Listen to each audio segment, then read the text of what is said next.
Hi friends, ചെമ്പനീർ പൂവിൻ്റെ ഇന്നത്തെ episode വിശേഷങ്ങളിലേക്ക് എല്ലാവർക്കും സ്വാഗതം. ഇന്നത്തെ എപ്പിസോഡ് തുടങ്ങുമ്പോൾ നമ്മുടെ രേവതി ചായ ആയിട്ട് വരുന്നുണ്ടല്ലേ. ചായ കൊണ്ടുവരുന്ന സമയത്ത് ചന്ദ്രയാണെങ്കിലോ ദേഷ്യപ്പെട്ട് അതൊക്കെ വലിച്ചെറിയുന്നുണ്ട്. ഈ വീട്ടിൽ നടക്കുന്നതൊന്നും എനിക്ക് മനസ്സിലാവുന്നില്ല, എനിക്ക് ഭ്രാന്ത് പിടിക്കുന്നുണ്ട് എന്നൊക്കെ ചന്ദ്ര പറയുന്നുണ്ട്. അതിനിടയ്ക്കാണെങ്കിലോ സച്ചി വരുന്നുണ്ട്. സച്ചി വന്നിട്ട് പറയുന്നുണ്ട്, കുറേ നാളത്തെ എൻ്റെ ചോദ്യങ്ങൾക്ക് ഒരു ഉത്തരം കിട്ടിയിട്ടുണ്ട്. നിങ്ങൾക്ക് ഭ്രാന്താണെന്ന് എനിക്ക് നിങ്ങൾ തന്നെ പറഞ്ഞല്ലോ, അത് നന്നായി എന്നൊക്കെ പറയുന്നുണ്ട്. അപ്പോൾ രവി ചോദിക്കുന്നുണ്ട്, എന്താ ചന്ദ്ര നിൻ്റെ പ്രശ്നം, എന്താ വെച്ചാൽ പറ, എന്താ നീ ഇപ്പോൾ ഇങ്ങനെയൊക്കെ കാട്ടണേ എന്നൊക്കെ ചോദിക്കുന്നുണ്ട്. അപ്പോൾ ചന്ദ്ര പറയുന്നുണ്ട്, ഇനി ഈ വീട്ടിൽ നടക്കുന്നതൊന്നും ഒന്നും എനിക്ക് മനസ്സിലാവുന്നില്ല. വരാൻ നിന്ന് മഹാലക്ഷ്മിയെ ആരൊക്കെയോ പിടിച്ച് അവിടെ തടവിലാക്കിയിട്ടുണ്ട്. വീട്ടിലുണ്ടായിരുന്ന മഹാലക്ഷ്മി ആണെങ്കിലോ സ്വന്തം വീട്ടിൽ പോയി നിൽക്കുന്നുണ്ട്. ഒരു കാശിനും ഗതിയില്ലാത്തവളാണെങ്കിലോ ഇവിടെ നല്ല സന്തോഷത്തോടെ ജീവിക്കുന്നുമുണ്ട് എന്നൊക്കെ പറയുന്നുണ്ട്. രേവതിയെ കുറ്റപ്പെടുത്തി പറയുന്നുണ്ട്. അത് കേട്ട രവി പറയുന്നുണ്ട്, പണമുള്ളവരെയാണോ നീ മഹാലക്ഷ്മി എന്നൊക്കെ പറയുന്നത്? ഒരു മഹാലക്ഷ്മി ആവാൻ പണമല്ല ചന്ദ്ര വേണ്ടത്, വീടിൻ്റെ സമാധാനം കാത്തു സൂക്ഷിക്കുന്നവളാണ് മഹാലക്ഷ്മി. അങ്ങനെ നോക്കുകയാണെങ്കിൽ ഈ വീട്ടിലത്തെ മഹാലക്ഷ്മി എവിടെയും പോയിട്ടില്ല എന്ന് പറയുന്നുണ്ട് രവി. അത് കേട്ട സച്ചി പറയുന്നുണ്ട്, നമ്മുടെ വീടിനടുത്ത് പൂക്കട നടത്തിയ ആളല്ലേ അച്ഛൻ മഹാലക്ഷ്മി എന്ന് പറയുന്നത് എന്ന് ചോദിക്കുന്നുണ്ട്. അപ്പോൾ രവി പറയുന്നുണ്ട്, അതേടാ മോനെ, അത് നിൻ്റെ അമ്മയ്ക്ക് ഇതുവരെയായിട്ട് മനസ്സിലായിട്ടില്ല, എന്താ ചെയ്യുക എന്നൊക്കെ ചോദിക്കുന്നുണ്ട്.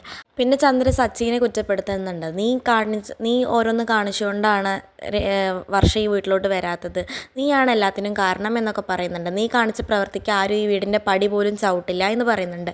അപ്പോൾ സച്ചി ചന്ദ്രയെ കളിയാക്കി കൊണ്ട് പറയുന്നുണ്ട്, വീടിൻ്റെ പടി ചവിട്ടാതെ അവളോട് പടി ചാടി കടന്നിട്ട് വരാൻ പറയൂ എന്നൊക്കെ പറയുന്നുണ്ട്. അത് കേട്ട സുധി പറയുന്നുണ്ട്, ഡാ നീ മിണ്ടരുത്, നീയാണ് എല്ലാത്തിനും പ്രശ്നം ഉണ്ടാക്കിയത്, നീ ഈ ഫംഗ്ഷന് വന്നില്ലായിരുന്നു എന്നുണ്ടെങ്കിൽ ഒരു കുഴപ്പവും ഉണ്ടാവില്ലായിരുന്നു എന്നൊക്കെ സുധി സച്ചിയോട് പറയുന്നുണ്ട്. അത് കഴിഞ്ഞിട്ട് സുധി അച്ഛനോട് പറയുന്നുണ്ട്, അച്ഛനെ പറഞ്ഞാൽ മതിയല്ലോ, അച്ഛനാണ് എല്ലാത്തിനും കാരണം. ഇവൻ വരില്ല എന്നുണ്ടെങ്കിൽ അച്ഛൻ വരില്ല എന്ന് പറഞ്ഞതുകൊണ്ടാണ് ഇവൻ ഫംഗ്ഷന് വന്നത്, ചടങ്ങിന് വന്നത്. അതുകൊണ്ടല്ലേ അത് ചടങ്ങ് അലങ്കോലമായത്. അച്ഛൻ എന്തിനാ അങ്ങനെയൊക്കെ പറയാൻ നിന്ന്? ഇവനില്ലെങ്കിലും അച്ഛന് വന്നാൽ മതിയായിരുന്നില്ലേ, അച്ഛനെ പറഞ്ഞാൽ മതി എന്നൊക്കെ പറയുന്നുണ്ട്. അത് കഴിഞ്ഞ് ചന്ദ്ര പറയുന്നുണ്ട്, വലിയ വീട്ടിലെ പെണ്ണാ വർഷ, ആ വർഷ ഇനി മഹാലക്ഷ്മി ആയിരുന്നു, ഇനി ഇങ്ങോട്ടേക്ക് വരില്ല എന്ന് പറഞ്ഞിട്ടാണ് വർഷ ഇറങ്ങിപ്പോയത്. അതുപോലെ തന്നെ വീട്ടിൽ വരേണ്ട കുബേരനെ ആരൊക്കെയോ കൂടെ തടവിലാക്കിയിട്ടുണ്ട്. അപ്പോൾ ഇത് കേട്ട് സച്ചി ചോദിക്കുന്നുണ്ട്, പാർലറേട്ടത്തിൻ്റെ അച്ഛൻ്റെ പേര് കുബേരൻ എന്നാണോ? എനിക്കറിയില്ലായിരുന്നു, ഇപ്പോഴാണ് അറിഞ്ഞത് എന്നൊക്കെ പറയുന്നുണ്ട്. ഇത് കേട്ട ചന്ദ്ര പറയുന്നുണ്ട്, വീട്ടിൽ ആവശ്യമുള്ളവരാരും ഇല്ല, എന്നാൽ ആവശ്യമില്ലാത്തവരൊക്കെ എല്ലാവരും ഉണ്ട് എന്നൊക്കെ പറയുന്നുണ്ട്. ഇത് കേട്ട രേവതി ചോദിക്കുന്നുണ്ട്, അമ്മ ഈ കുത്തി പറയുന്നത് തന്നെയല്ലേ എന്ന് ചോദിക്കുന്നുണ്ട്. അപ്പോൾ ചന്ദ്ര പറയുന്നുണ്ട്, അതേ, നിന്നെ തന്നെയാണ്, ഈ കുത്തി പറയുന്നത് നിന്നെ തന്നെയാണ് എന്നൊക്കെ പറയുന്നുണ്ട്. വർഷ ഈ വീട് വിട്ട് ഇറങ്ങാൻ കാരണം നീ തന്നെയാണ് എന്നൊക്കെ പറയുന്നുണ്ട്. അപ്പോൾ രേവതി പറയുന്നുണ്ട്, വർഷ ദേഷ്യം കാണിച്ച് ഇറങ്ങിപ്പോയതിൽ ഞാൻ എന്താ ചെയ്തേ അമ്മേ എന്നൊക്കെ ചോദിക്കുന്നുണ്ട്. അപ്പോൾ ചന്ദ്ര പറയുന്നുണ്ട്, നീ ആ മുറിയിൽ പോയി വർഷയുടെ മാല എടുത്തില്ലായിരുന്നു എന്നുണ്ടെങ്കിൽ ഈ പ്രശ്നങ്ങളൊന്നും ഉണ്ടാവില്ലായിരുന്നു എന്ന് പറയുന്നുണ്ട്. അപ്പോൾ രേവതി പറയുന്നുണ്ട്, അമ്മയുടെ പറച്ചിൽ കേട്ടതൊന്നുമില്ല ഞാനാണ് ആ മാല എടുത്തതെന്ന്. ഞാനൊന്നുമല്ല ആ മാല എടുത്തത്, ഞാൻ അവളെ റൂമിൽ വിളിക്കാൻ പോയതാണ്, അപ്പോൾ കണ്ടപ്പോൾ എടുത്തു എന്നേ ഉള്ളൂ. ആ മാലയിൽ കുടുങ്ങി കിടക്കണം കണ്ടപ്പോൾ അത് ഇനി പോകണ്ടെന്ന് വെച്ചിട്ട് എടുത്തു എന്നേ ഉള്ളൂ, അല്ലാതെ ഞാൻ എടുത്തിട്ടൊന്നുമില്ല, എനിക്കതിൻ്റെ ആവശ്യമില്ല എന്നൊക്കെ രേവതി പറയുന്നുണ്ട്. ഇത് കേട്ട ചന്ദ്ര പറയുന്നുണ്ട്, ആർക്കറിയാം നീ എന്തിനാ റൂമിൽ പോയെന്ന്, ഞാൻ കണ്ടില്ലല്ലോ നീ റൂമിൽ പോണത്. ഇത് കേട്ട സച്ചി പറയുന്നുണ്ട്, കണ്ടില്ലെങ്കിൽ മിണ്ടാണ്ടിരിക്കണം, അല്ലാതെ പിന്നെ അവളെ പറയുകയാണോ ചോദിക്കുക എന്ന് ചോദിക്കുന്നുണ്ട്. ഇതൊക്കെ പറഞ്ഞതിനാണ് മധുസൂദനെ എൻ്റെ കയ്യിൽ നിന്ന് കിട്ടിയത്, അമ്മയ്ക്കും അതുപോലെ കിട്ടണോ എന്നൊക്കെ ചോദിക്കുന്നുണ്ട് സച്ചി. ഇത് കേട്ട ചന്ദ്ര പറയുന്നുണ്ട്, മൂത്തവരെ ആദ്യം ബഹുമാനിക്കാൻ പഠിക്കടാ എന്ന് പറയുന്നുണ്ട്. അപ്പോൾ സച്ചി പറയുന്നുണ്ട്, മൂത്തവരെ ആദ്യം ബഹുമാനം ഇങ്ങോട്ട് കാട്ടട്ടെ, എന്നിട്ട് മതി ഞങ്ങൾ അങ്ങോട്ട് കാട്ടല്ലേ എന്നൊക്കെ പറയുന്നുണ്ട്. പിന്നെ രേവതിയെ കുറ്റപ്പെടുത്തിക്കൊണ്ട് ചന്ദ്ര സംസാരിക്കുന്നുണ്ട്. സച്ചയ്ക്കാണെങ്കിൽ ഇതൊന്നും സഹിക്കുന്നില്ല. അതൊക്കെ കേട്ട് രവി പറയുന്നുണ്ട്, ചന്ദ്ര നീ ഒന്നും മിണ്ടാണ്ടിരുന്നേ, പഴയ കാര്യങ്ങളൊക്കെ നിർത്തിക്കേ, നീ എന്തിനാ പിന്നെയും കുത്തിപ്പോക്കുന്ന പഴയ കാര്യങ്ങളൊക്കെ, അതൊക്കെ കഴിഞ്ഞില്ലേ, ഈ വീട്ടിൽ ആരെയും സമാധാനത്തോടെ ജീവിക്കാൻ നീ സമ്മതിക്കില്ലേ ചന്ദ്ര എന്നൊക്കെ ചോദിക്കുന്നുണ്ട്. അപ്പോൾ ചന്ദ്ര പറയുന്നുണ്ട്, രവിയേട്ട ആരാണ് സന്തോഷത്തോടെ ജീവിക്കാൻ സമ്മതിക്കാത്തതെന്നൊക്കെ നിങ്ങൾക്ക് അറിയില്ലേ, ഇവളാണ് വെറുതെ പ്രശ്നം ഉണ്ടാക്കിക്കൊണ്ടിരിക്കുന്നത്, ഇവളാണ് ഈ വീടിൻ്റെ ഐശ്വര്യം കളയുന്നത്, എല്ലാവരും ഇവിടുന്ന് ഇറക്കി വിടണം, എന്നിട്ട് അവൾക്ക് റാണിയെ പോലെ ജീവിക്കണം എന്നൊക്കെ രേവതിയെ നോക്കി ചന്ദ്ര പറയുന്നുണ്ട്. അപ്പോൾ രേവതി പറയുന്നുണ്ട്, എനിക്ക് റാണിയും ആവണ്ട മന്ത്രി ആവണ്ട, എല്ലാവരും സന്തോഷത്തോടെ ഒപ്പം ജീവിക്കണം എന്നാണ് എൻ്റെ ആഗ്രഹം എന്നൊക്കെ പറയുന്നുണ്ട്. രേവതി പിന്നെ ചന്ദ്രയോട് പറയുന്നുണ്ട്, വർഷ വരാത്തതിൽ എനിക്കും സങ്കടമുണ്ട് എന്ന് പറയുന്നുണ്ട്. അപ്പോൾ ചന്ദ്ര പറയുന്നുണ്ട്, ഇല്ല, വർഷ വരാത്തതിൽ എനിക്ക് മാത്രമേ സങ്കടമുള്ളൂ, വേറെ ആർക്കും ഇല്ല എന്ന് പറയുന്നുണ്ട്. അത് കേട്ട രേവതി ചോദിക്കുന്നുണ്ട്, വർഷ വരാത്തതിൽ സങ്കടം വന്ന അമ്മ എന്താ ചെയ്തത്? ഇവിടെ ഇരുന്നൊരു ഫോൺ കോൾ ചെയ്തിട്ടുണ്ടാവും വർഷയ്ക്ക്, പക്ഷെ ഞാനതല്ല ചെയ്തത്, വർഷ വരാത്തതിൽ എനിക്ക് നല്ലൊരു സങ്കടം ഉണ്ടായിരുന്നു, അതുകൊണ്ട് ഞാൻ അവളെ പോയി നേരിട്ട് കണ്ട് ക്ഷമ ചോദിച്ച് വീട്ടിലോട്ട് വരാൻ പറഞ്ഞു. ഇത് കേട്ട എല്ലാവരും ഞെട്ടുന്നുണ്ട്. എന്നിട്ട് രവി അവളോട് ചോദിക്കുന്നുണ്ട്, മോള് വർഷയെ കാണാൻ പോയോ എന്ന് രേവതിയോട് ചോദിക്കുന്നുണ്ട്. അപ്പോൾ രേവതി പറയുന്നുണ്ട്, അതെ അച്ഛാ, ഞാൻ കാണാൻ പോയിരുന്നു. വർഷ വരാത്തതിൽ എനിക്ക് നല്ല സങ്കടമുണ്ടായിരുന്നു. അതുകൊണ്ട് അവളെ പോയി കണ്ട് നടന്ന കാര്യങ്ങളൊക്കെ ഞാൻ പറഞ്ഞു. അവൾ പെട്ടെന്ന് തന്നെ അവൾക്കെല്ലാം മനസ്സിലായിട്ടുണ്ട്. അവൾ പെട്ടെന്ന് തന്നെ തിരിച്ചു വരും അച്ഛാ എന്നൊക്കെ പറയുന്നുണ്ട് രേവതി. ഇത് കേട്ട രവി ചന്ദ്രയോട് പറയുന്നുണ്ട്, കണ്ടോ ചന്ദ്ര, ഇവിടെ ഇരുന്ന് നീ അവളെ വെറുതെ കുറ്റപ്പെടുത്തുകയേ ചെയ്യുന്നുള്ളൂ. പക്ഷെ അവൾ കണ്ടോ, വർഷയെ പോയി നേരിട്ട് കണ്ട് കാര്യങ്ങളൊക്കെ സംസാരിച്ചു ശരിയാക്കാൻ നോക്കുന്നുണ്ട്. അപ്പോൾ ഇത് കേട്ട ചന്ദ്ര പറയുന്നുണ്ട്, ആർക്കറിയാം അവൾ അവിടെ പോയിട്ട് എന്തൊക്കെയാണ് പറഞ്ഞിട്ടുണ്ടാവുക എന്നൊക്കെ പറയുന്നുണ്ട്. അപ്പോൾ ദേഷ്യം വന്ന് രവി പറയുന്നുണ്ട്, നീ മിണ്ടാതിരുന്നോ ചന്ദ്രേ, നീ ആവശ്യമില്ലാത്ത കാര്യങ്ങളാണ് ഇപ്പോൾ പറഞ്ഞുകൊണ്ടിരിക്കുന്നത്. നിന്നെ പറഞ്ഞ് മനസ്സിലാക്കാൻ എന്നെക്കൊണ്ട് കഴിയില്ല, ആർക്കും കഴിയില്ല. നീ വിചാരിക്കണത് മാത്രമാണ് ശരി എന്നാണ് നിൻ്റെ വിചാരം എന്നൊക്കെ പറയുന്നുണ്ട്. ഇത് കേട്ട സച്ചി പറയുന്നുണ്ട്, വെറുതെ രേവതിയെ കുറ്റപ്പെടുത്തുകയാണ് അച്ഛാ എന്നൊക്കെ പറയുന്നുണ്ട്. അപ്പോൾ ചന്ദ്ര ചോദിക്കുന്നുണ്ട്, എന്താടാ നിനക്ക് നിൻ്റെ ഭാര്യയെ പറഞ്ഞുകൊണ്ട് എന്നെ അടിക്കണം തോന്നുന്നുണ്ടോ, എന്നാൽ അടിക്കടാ എന്ന് പറയുന്നുണ്ട്. അപ്പോൾ സച്ചി പറയുന്നുണ്ട്, അത്രമാത്രം അധപ്പതിച്ചവനല്ല ഞാൻ, പക്ഷേ എൻ്റെ ഭാര്യയെ വെറുതെ പറഞ്ഞു കഴിഞ്ഞാൽ ഞാൻ കൈകെട്ടി നോക്കി നിൽക്കുന്നതൊന്നും വിചാരിക്കേണ്ട എന്നൊക്കെ പറയുന്നുണ്ട്. ഇതൊക്കെ കേട്ട് ശ്രുതി പറയുന്നുണ്ട്, ആൻറ്റി, ചിലവർ ചെയ്ത് തെറ്റ് സമ്മതിക്കില്ല. ആൻറ്റി എന്തിനാ വെറുതെ ഇവരോടൊക്കെ തർക്കിച്ച് ആൻറ്റിയുടെ എനർജി കളയുന്നത്? ഇത് കേട്ട സച്ചി ചോദിക്കുന്നുണ്ട്, പൗഡറേട്ടത്തി എന്തിനാ ആവശ്യമില്ലാത്ത കാര്യത്തിൽ ഇടപെടുന്നത്? അപ്പോൾ ശ്രുതി പറയുന്നുണ്ട്, എനിക്ക് ആൻറ്റിയോട് സ്നേഹമുള്ളത് കൊണ്ട് പറഞ്ഞതാണ് എന്ന് പറയുന്നുണ്ട്. അപ്പോൾ സച്ചി ചോദിക്കുന്നുണ്ട്, ഈ സ്നേഹമൊക്കെ ഒറിജിനലാണോ അതോ എന്തോ കാര്യം നടത്താൻ വേണ്ടിയിട്ടുള്ള സ്നേഹമല്ലേ എന്നൊക്കെ ചോദിക്കുന്നുണ്ട്.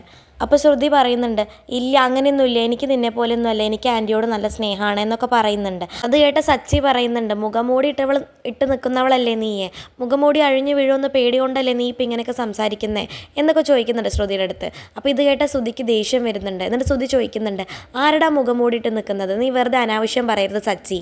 അപ്പോൾ സച്ചി പറയുന്നുണ്ട്, നിൻ്റെ ഭാര്യയുടെ ജോലി അതന്നെയല്ലേ, ഒറിജിനൽ മുഖം മേക്കപ്പ് ഇട്ട് മറയ്ക്കുക, അത് കഴിഞ്ഞിട്ട് വേറൊരു ഫേക്ക് മുഖം കാണിക്കുക, അതുപോലെ തന്നെയാണ് അവളുടെ സ്വഭാവം. അപ്പോൾ ഇതൊക്കെ കേട്ടിട്ട് ശ്രുതിക്ക് ദേഷ്യം വരുന്നുണ്ട്. എന്നിട്ട് ശ്രുതി പറയുന്നുണ്ട്, എടാ വേണ്ട, നീ മിണ്ടാണ്ടിരുന്നോ എന്നൊക്കെ പറയുന്നുണ്ട്.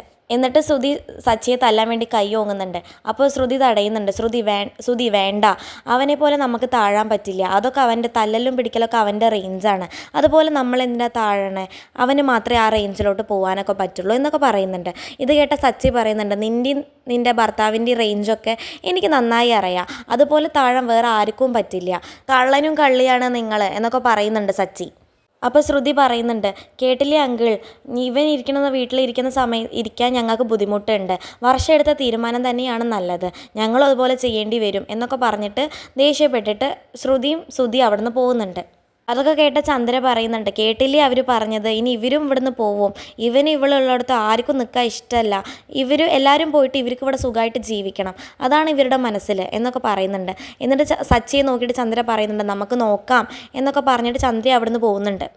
ചന്ദ്ര പോയതിന് ശേഷം സച്ചി പറയുന്നുണ്ട്, എന്തൊക്കെയാ അച്ഛാ ഇവർ പറയുന്നത്, ഇവർക്ക് എന്താ വട്ടാണോ എന്നൊക്കെ പറയുന്നുണ്ട്. അത് കേട്ടിട്ട് രേവതി അവിടെ നിന്ന് പോകുന്നുണ്ട്. രവിയാണെങ്കിലോ വിഷമിച്ച് ആകെ ഇരിക്കുന്നുണ്ട്. സച്ചിക്ക് അത് കണ്ടിട്ട് സങ്കടമാവുന്നുണ്ട്. പിന്നീട് കാണിക്കുന്നത് രേവതി തുണി മടക്കുന്നതാണ്. അപ്പോൾ സച്ചി വന്ന് ചോദിക്കുന്നുണ്ട്, കാര്യമായിട്ടുള്ള പണിയിലാണോ എന്ന് ചോദിക്കുന്നുണ്ട്. അപ്പോൾ രേവതി പറയുന്നുണ്ട്, അല്ലല്ല, ഇപ്പം ചെറിയ പണിയുള്ളൂ, കാര്യമായിട്ട് പണിയൊക്കെ വേറെ കിടക്കുന്നുണ്ട്, അത് പോയി ചെയ്യണം എന്നൊക്കെ പറയുന്നുണ്ട്. അപ്പോൾ സച്ചി വന്ന് ചോദിക്കുന്നുണ്ട്, നീ ഒരു സമാധാനപ്പറവേ ആവാൻ നോക്കുന്നുണ്ടോ എന്ന് ചോദിക്കുന്നുണ്ട്. അപ്പോൾ രേവതി പറയുന്നുണ്ട്, അതെന്താ സച്ചിയേട്ടാ അങ്ങനെ ചോദിച്ചേ, നീ എന്തിനാ വർഷനെ കാണാനൊക്കെ പോയി എന്ന് ചോദിക്കുന്നുണ്ട്. അപ്പോൾ രേവതി തിരിച്ചു ചോദിക്കുന്നുണ്ട്, സച്ചിയേട്ടൻ എന്തിനാ ശ്രീകാന്തിനെ കാണാൻ പോയത്, അവൻ എൻ്റെ അനിയനല്ലേ, അതുകൊണ്ട് കാണാൻ പോയി എന്ന് സച്ചി പറയുന്നു. അപ്പോൾ രേവതി പറയുന്നുണ്ട്, അവൾ എൻ്റെ അനിയത്തി ആയതുകൊണ്ട് ഞാനും അവളെ കാണാൻ പോയി, അതെന്തിനാ ഇപ്പോൾ സച്ചിയേട്ടനോട് പറയേണ്ട ആവശ്യം എന്നൊക്കെ ചോദിക്കുന്നുണ്ട്. അപ്പോൾ സച്ചി പറയുന്നുണ്ട്, ഒരു അനിയത്തി, അവൾ കാരണമാണ് ഇപ്പോൾ ശ്രീകാന്ത് ആ ചെറിയ മുറിയിൽ കിടക്കുന്നത്, അവളാണെങ്കിൽ അവളുടെ അച്ഛൻ്റെയും അമ്മയുടെയും കൂടെ നന്നായി ജീവിക്കുന്നുമുണ്ട്, അവൾ ഇങ്ങോട്ടേക്ക് വരാത്തതുകൊണ്ടാണ് ശ്രീകാന്തും ഇങ്ങോട്ടേക്ക് വരാത്തത്, അവൾ വന്നാൽ എല്ലാം തീരും, അവളാണ് കാരണം എന്നൊക്കെ പറയുന്നുണ്ട്. നീ അവളെ ഒരിക്കലും കാണാൻ പോകരുതായിരുന്നു രേവതി എന്നൊക്കെ പറയുന്നുണ്ട്. അപ്പോൾ രേവതി പറയുന്നുണ്ട്, അവർ വരാത്തതിൽ അച്ഛന് നല്ല വിഷമമുണ്ട്, അതുകൊണ്ടാണ് ഞാൻ കാണാൻ പോയത്. അപ്പോൾ സച്ചി പറയുന്നുണ്ട്, ശരി, അച്ഛന് നല്ല വിഷമമുണ്ട്. അപ്പോൾ രേവതി പറയുന്നുണ്ട്, അത് മാത്രമല്ലല്ലോ സച്ചേട്ടാ, അവർ പോയതോടെ വീട്ടിലെ സമാധാനവും സന്തോഷമൊക്കെ പോയില്ലേ, നമുക്ക് തിരിച്ചു കൊണ്ടുവരണേ, അതിന് വേണ്ടിയിട്ടാണ് ഞാനത് ചെയ്തതെന്ന് പറയുന്നുണ്ട്. അച്ഛനെ പോലെ തന്നെ അമ്മയ്ക്കും നല്ല വിഷമമുണ്ട് എന്ന് പറയുന്നുണ്ട് രേവതി. അപ്പോൾ സച്ചി പറയുന്നുണ്ട്, അവർക്ക് പിടിച്ച പുളികൊമ്പ് പോവുമെന്നുള്ള പേടിയാണ്, അല്ലാതെ വേറെ ഒന്നുമല്ല എന്നൊക്കെ പറയുന്നുണ്ട്. പിന്നെ ശ്രീകാന്ത് മാറി താമസിക്കണേൽ അമ്മയ്ക്ക് നല്ല വിഷമമുണ്ട് സച്ചിയേട്ടാ എന്ന് രേവതി പറയുന്നുണ്ട്. വിഷമമില്ലാതിരിക്കുമോ, പെറ്റ വയറല്ലേ എന്നൊക്കെ രേവതി പറയുന്നുണ്ട്. പിന്നെ രേവതി പറയുന്നുണ്ട്, നാളെ നമുക്കൊരു പയ്യൻ പിറന്നാൽ എന്ന് ചോദിക്കുന്നുണ്ട്. അപ്പോൾ സച്ചിയാണെങ്കിലോ ഞെട്ടുന്നുണ്ട്. നീ പ്രഗ്നൻ്റ് ആണോ, നീ എന്താ എന്നോട് പറയാഞ്ഞത് എന്നൊക്കെ പറയുന്നുണ്ട്. അപ്പോൾ രേവതി പറയുന്നുണ്ട്, ഞാൻ പ്രഗ്നൻ്റ് ഒന്നും അല്ല, നാളെ നമുക്കൊരു പയ്യൻ ഇനി നമുക്ക് ഭാവിയിലത്തെ കാര്യമാണ് പറയുന്നത്. അപ്പോൾ ഒരു പയ്യൻ പിറന്നാൽ അവ മാറി നിൽക്കുമ്പോൾ നമുക്ക് സങ്കടം വരില്ലേ? അപ്പോൾ സച്ചി പറയുന്നുണ്ട്, അങ്ങനെയൊന്നും മാറി നിൽക്കില്ല അവൻ്റെ ഭാര്യയുടെ വാക്ക് കേട്ടിട്ട് എന്ന് പറയുന്നുണ്ട്. അപ്പോൾ രേവതി പറയുന്നുണ്ട്, അത് പറയാൻ പറ്റില്ല സച്ചിയേട്ടാ എന്നൊക്കെ പറയുന്നുണ്ട്. അപ്പോൾ രേവതി പറയുന്നുണ്ട്, വീട് പഴയ പടി ആവണമെന്നുണ്ടെങ്കിൽ ശ്രീകാന്തും വർഷയും അതുപോലെ തന്നെ ശ്രുതിയുടെ അച്ഛനും തിരിച്ചു വരണം. അപ്പോൾ സച്ചി ചോദിക്കുന്നുണ്ട്, ശ്രീകാന്തും വർഷയും വരണത് ഓക്കെ, പിന്നെ അച്ഛൻ വരണം നീ എന്തിനാ പറയുന്നതെന്ന് ചോദിക്കുന്നുണ്ട്. അപ്പോൾ രേവതി പറയുന്നുണ്ട്, അച്ഛൻ വന്നാലേ അമ്മയ്ക്കും ശ്രുതിക്കും ഒക്കെ സമാധാനം കിട്ടുള്ളൂ, എന്നാലല്ലേ അവർ പഴയ പോലെ സന്തോഷിക്കൂ എന്നൊക്കെ പറയുന്നുണ്ട്. ഒരച്ഛൻ, ഒരു മലേഷ്യ, ഒരു ജയിൽ, ഇതൊക്കെ ആ പെണ്ണ് വെറുതെ നുണ പറയുന്നതാണോ എന്നെനിക്ക് സംശയമുണ്ട് രേവതി എന്ന് സച്ചി പറയുന്നുണ്ട്. എല്ലാം ഞാൻ ഒരു ദിവസം കണ്ടുപിടിക്കുമെന്ന് സച്ചി പറയുന്നുണ്ട്. അപ്പോൾ രേവതി പറയുന്നുണ്ട്, അയ്യോ സച്ചിയേട്ടാ ഒന്നും ചെയ്യരുത്, അല്ലെങ്കിലേ ഇവിടെ ആവശ്യത്തിന് പ്രശ്നങ്ങളുണ്ട്, ഇനി സച്ചിയേട്ടൻ ഓരോന്ന് കണ്ടുപിടിച്ച് ഇനിയും പ്രശ്നങ്ങൾ ഉണ്ടാക്കാൻ നിൽക്കണ്ട എന്നൊക്കെ പറയുന്നുണ്ട്. ആദ്യം വർഷയും ശ്രീകാന്തിനെ ഇങ്ങോട്ടേക്ക് കൊണ്ടുവരാൻ നോക്കുക എന്ന് സച്ചിയോട് രേവതി പറയുന്നുണ്ട്. അപ്പോൾ സച്ചി പറയുന്നുണ്ട്, നീ വർഷയെ പോയി കണ്ടു, ഞാൻ ശ്രീകാന്തിനെ പോയി കണ്ടു, ഇനിയും അവർ വരുന്നില്ല എന്നുണ്ടെങ്കിൽ ഒരു വഴിയേ ഉള്ളൂ പറയുന്നുണ്ട്. അപ്പോൾ രേവതി ചോദിക്കുന്നുണ്ട്, എന്ത് വഴിയാണ് എന്ന് ചോദിക്കുന്നുണ്ട്.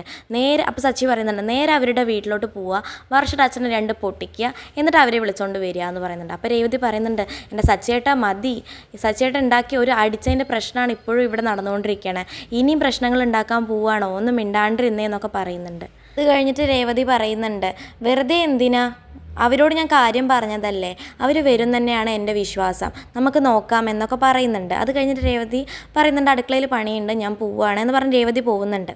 പിന്നീട് കാണിക്കുന്നത് ശ്രുതിയുടെ ബ്യൂട്ടി പാർലറാണ്. നെവീനാണെങ്കിൽ അങ്ങോട്ട് വരുന്നുണ്ട്. നെവീൻ വന്നിട്ട് മീരയോട് ചോദിക്കുന്നുണ്ട്, നീ എന്താ ഇവിടെ, നീ നിൻ്റെ ജോലിയൊക്കെ വിട്ടോ എന്ന് ചോദിക്കുന്നുണ്ട്. നവീൻ മീരയോട് ചോദിക്കുന്നുണ്ട്. അപ്പോൾ മീര പറയുന്നുണ്ട്, നീ എന്താ ഇവിടെ, ഇത് ലേഡീസ് ബ്യൂട്ടി പാർലറാണ്, ജെൻസിന് ഇവിടെ പ്രവേശനമില്ല എന്ന് നിനക്കറിയില്ലേ, പിന്നെ നീ എന്തിനാ ഇങ്ങോട്ട് വന്നേ എന്ന് ചോദിക്കുന്നുണ്ട്. അപ്പം നവീൻ പറയുന്നുണ്ട്, ഞാൻ ഇവിടെ വരാത്തതൊന്നും അല്ല ഇവിടുത്തെ പ്രശ്നം, എനിക്ക് കല്യാണിയുടെ കാര്യങ്ങളൊക്കെ അറിയാമെന്ന് നിനക്ക് അറിയണതല്ലേ, പിന്നെ എന്താ നീ ഇങ്ങനെയൊക്കെ പറയുന്നത്, കല്യാണി എവിടെ, ഞാൻ പോയി കല്യാണിയെ കാണട്ടെ എന്ന് പറഞ്ഞ് ശ്രുതിയെ കാണാൻ പോകുന്നുണ്ട്.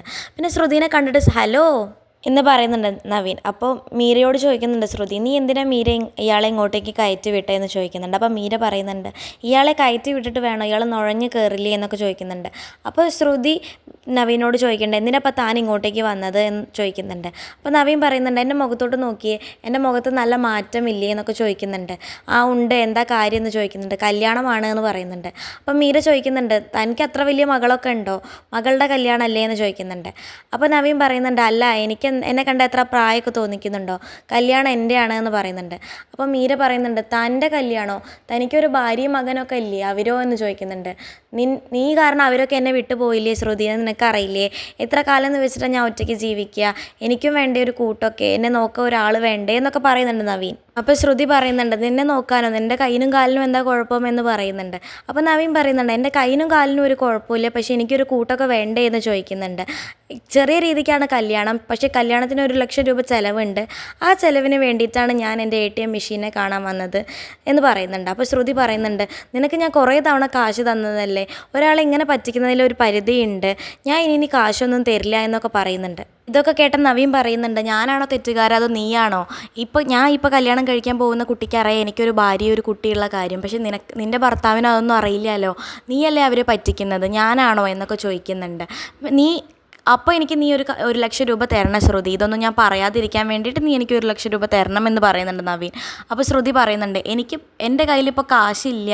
അപ്പോൾ നവീൻ പറയുന്നുണ്ട്, അതൊന്നും എനിക്ക് അറിയേണ്ട ആവശ്യമില്ല, നീ എനിക്ക് 1 ലക്ഷം രൂപ ഇപ്പോൾ തരണം എന്ന് പറയുന്നുണ്ട്, ഇല്ലെങ്കിൽ ഞാൻ നിൻ്റെ ഭർത്താവിനെയും അമ്മായിമ്മേനെയും വീട്ടുകാരെയും ഒക്കെ വിളിച്ച് എല്ലാ കാര്യങ്ങളും പറയും എന്നൊക്കെ പറഞ്ഞ് ഭീഷണിപ്പെടുത്തുന്നുണ്ട്. എന്നിട്ട് ശ്രുതിനെ വിളിക്കാൻ വേണ്ടി അവൻ ഫോണൊക്കെ എടുക്കുന്നുണ്ട്. ആ സമയത്താണെങ്കിൽ ശ്രുതിയുടെ പാർലറിലോട്ട് വരുന്നുണ്ട്. എന്നിട്ട് പറയുന്നുണ്ട് അവിടുത്തെ സ്റ്റാഫിനോട്, എനിക്ക് ശ്രുതിനെ ഒന്ന് കാണണം എന്ന് പറയുന്നുണ്ട്. അപ്പോൾ സ്റ്റാഫ് പറയുന്നുണ്ട്, ഇപ്പോൾ ഉള്ളിലോട്ട് പോകാൻ പറ്റില്ല സാർ, ശ്രുതി മാഡം തിരക്കിലാണ്. അപ്പോൾ ശ്രുതി ദേഷ്യപ്പെടുന്നുണ്ട്, ശ്രുതി എൻ്റെ ഭാര്യയാണെന്ന് നിങ്ങൾക്ക് അറിയില്ലേ, എനിക്ക് കാണാൻ പറ്റില്ല എന്ന് അല്ലാത്ത വിധം അവൾക്ക് എന്താ തിരക്കാണുള്ളത് എന്നൊക്കെ ചോദിക്കുന്നുണ്ട്. ആ ശബ്ദമൊക്കെ ശ്രുതി കേൾക്കുന്നുണ്ട്. ശ്രുതി കേട്ടിട്ടാണെങ്കിലോ അത് മീരയോട് പറയുന്നുണ്ട്, മീര ഒന്ന് പോയി നോക്കിക്കേ, അത് ആരാ വന്നിരിക്കണേ, ശ്രുതിയാണോ എന്ന് നോക്കിക്കേ എന്ന് പറയുന്നുണ്ട്. അപ്പോൾ മീര പോയി നോക്കുമ്പോൾ അത് ശ്രുതിയാണ്. ശ്രുതി ആ സ്റ്റാഫ് സ്റ്റാഫിനോട് ദേഷ്യപ്പെടുന്നതൊക്കെ മീര കാണുന്നുണ്ട്. പിന്നെ അത് ശ്രുതിയോട് വന്ന് പറയുന്നുണ്ട്. അത് കാണിച്ചുകൊണ്ടാണ് ഇന്നത്തെ എപ്പിസോഡ് അവസാനിക്കുന്നത്. ഇതുപോലുള്ള ചെമ്പനീർ പൂ വിശേഷങ്ങൾ നിങ്ങൾക്ക് പെട്ടെന്ന് അറിയാൻ വേണ്ടി ചാനൽ സബ്സ്ക്രൈബ് ചെയ്യാൻ മറക്കരുത്.